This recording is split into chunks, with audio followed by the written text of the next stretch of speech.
নগাঁও জিলা আয়ুক্তই এটা ব্যক্তিগত স্যাটেলাইট চ্যানেলৰ সাংবাদিক দীপাংকৰ মেধিৰ ওপৰত যি ধৰণৰ শাৰীৰিক অত্যাচাৰ চলালে তাৰ প্ৰতিবাদত আজি বিশ্বনাথ জিলা আয়ুক্তৰ কাৰ্যালয়ৰ সন্মুখত আপকুৰ বিশ্বনাথ জিলা সমিতিৰ উদ্যোগত জাতীয় দল সংগঠনৰ সহযোগত এক অৱস্থান ধৰ্মঘট পালন কৰি জিলা উপায়ুক্তক এখন স্মাৰক পত্ৰ প্ৰদানৰ জৰিয়তে অসমৰ মুখ্যমন্ত্ৰীলৈ সাংবাদিক আক্ৰমণৰ ঘটনা উচ্চ পৰ্যায়ৰ তদন্তৰ দাবী কৰি আয়ুক্তগৰাকীৰ ওপৰত কঠোৰ ব্যৱস্থা গ্ৰহণ কৰিবলৈ আহ্বান জনায়।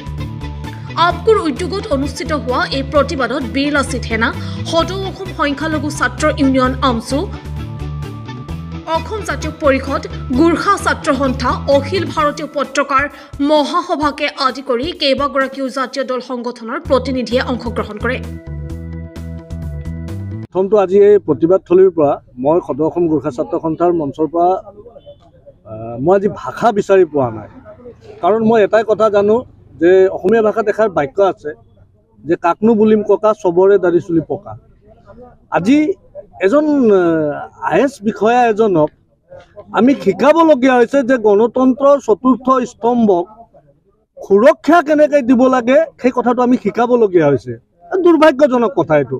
আৰু একেবাৰে অসমত এনেদৰে এইটো নজিৰবিহীন ঘটনা বুলি ক'ব লাগিব। কাৰণ এজন চৰকাৰী বিষয়া যিজন জিলা আয়ুক্ত তেখেতে এজন সাংবাদিকক যেনেধৰণে তেখেতে দুৰ্ব্যৱহাৰ কৰিছে, প্ৰহাৰ কৰিছে, সেই ঘটনাখিনিক আমি একেবাৰে সদৌ অসম গোৰ্খা ছাত্ৰ সন্থাৰ মঞ্চৰ পৰা আমি তীব্ৰ ভাষাৰে আমি গৰিহণা দিছোঁ। আপকুৰ যি অৱস্থান ধৰ্মঘট কাৰ্যসূচী লৈছে, আমি তেখেতসকলক যথেষ্ট কাৰ্যসূচীত আমি সহযোগ কৰিছোঁ। আৰু আজিৰ এই অৱস্থান ধৰ্মঘট কাৰ্যসূচীৰ পৰাই আমি নগাঁও জিলাৰ IAS আয়ুক্তগৰাকীক আমি আমচুৰ পৰা ধিক্কাৰ আৰু গৰিহণা জনাইছোঁ। তেখেতসকলে আমাৰ যি জ্যেষ্ঠ সাংবাদিক NBৰ এজন জ্যেষ্ঠ সাংবাদিক হয়, তেখেতক অপমান কৰিছে। আমি কোনো কাৰণতে আমচুৰ এই বিষয়টো শুনি আমি কোনো ধৰণৰ সহ্য নকৰোঁ। আমাৰ সাংবাদিক গণতন্ত্ৰৰ চতুৰ্থ স্তম্ভ, যি সাংবাদিকৰ জৰিয়তে সমগ্ৰ অসমত ভাৰতবৰ্ষত আজি নিৰপেক্ষ বাতৰি পৰিৱেশন কৰা হয়, আৰু সেই সাংবাদিকক যদি এইখন চৰকাৰৰ এজন কৰ্মচাৰীয়ে যদি তেখেতসকলক অপমান কৰে, এইটো এটা অপমান কৰা আমি কেতিয়াও সহ্য নকৰোঁ। আমি আমচুৱে ধিক্কাৰ আৰু গৰিহণা দিছোঁ।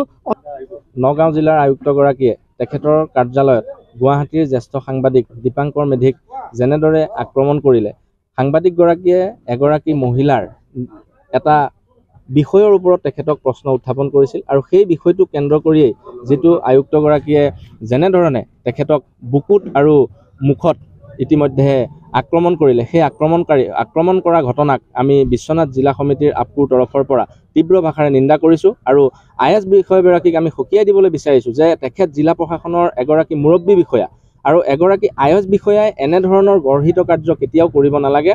তেখেত সাংবাদিকেই হওক বা সাধাৰণ নাগৰিকেই হওক, সাংবাদিকজনো কিন্তু এজন প্ৰথমে নাগৰিক, আৰু তেখেতে নিজৰ কামৰ কাৰণে যোৱা নাছিল। এগৰাকী মহিলাই কি কাৰণে যে তেওঁ কি ধৰণে তেখেতৰ এটা প্ৰশ্নৰ উত্থাপন কৰিছিল, যে কি ধৰণে তেওঁ ব্যৱস্থাটো পোৱা নাছিল, সেইটো বিষয়ক লৈ কেন্দ্ৰ কৰি যিটো আচলতে আয়ুক্তগৰাকীয়ে যেনেধৰণৰ গৰ্হিত কাৰ্য কৰিলে তাক আমি তীব্ৰ ভাষাৰে নিন্দা কৰিছোঁ, আৰু চৰকাৰৰ ওচৰত দাবী জনাইছোঁ যাতে সাংবাদিকগৰাকীয়ে ইয়াৰ ন্যায় পায়।